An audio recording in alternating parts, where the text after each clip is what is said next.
Հարգելի գործընկերներ, սիրելի հայրենակիցներ,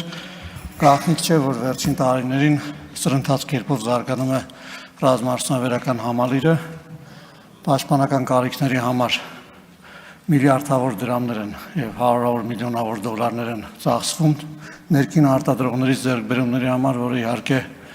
շատ ողջունելի է եւ դա մեր ռազմաարդյունաբերական համալիրի ընկերությունների կայացման մասին է խոսում, որը ռազմավարական նշանակություն ունի Հայաստանի Հանրապետության համար, ինչպես նաև բարձր տեխնոլոգիական ոլորտում նոր ներուժի, նոր կադրերի ներգրավման մասին է խոսում։ Իհարկե ողջունելի է նախարարության ջանքերը, այս բոլոր նախաձեռնությունները ուղղված են այդ աճը ապահովելուն։ Ես ուզում եմ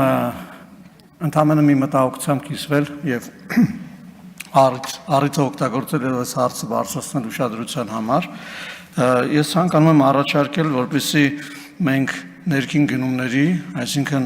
ռազմական նշանակության ապրանքների ներքին գնումների համար որոշակի քվոտաների սահմանման հարց քննարկենք, կախված պաշտպանական ծախսերի հետ, այսինքն առաջարկում եմ, որպեսզի ներմուծում եւ ներքին արտադրություն համամասնությունների մեջ փորձենք օրենսդրական այնպիսի կարգավորումներ դնել, որպեսզի ներդրումների շարունակականությունը, ինչպես նաև զարգացման շարունակականությունը ապահովված լինի երկարաժամկետ կտրվածքով, անկախ քաղաքական որոշումներից, անկախ տարբեր տեսակի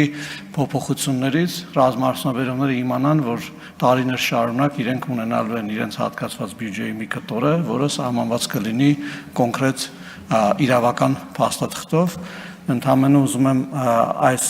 մտահոգությունը ոչ թե մտահոգություն էլ առաջարկը անել այն ֆոնին, որ իհարկե գիտենք, որ արտադրության մեջ ներդրումներ անելու ռիսկը այն է, որ ինչ որ պահի կարող են այդ պատվերները օրինակ չկրկնվել տարբեր պատճառներից ելնելով եւ այս առումով իհարկե արտահանման պրոցեդուրաները նույնպես շատ կարեւոր են, բայց նաեւ ներքին գնումների որոշումների ընդունումներն են շատ կարեւոր։ Սա ուզում եմ քննարկման առարկա դարձնել, պարոն նախարար, շնորհակալություն։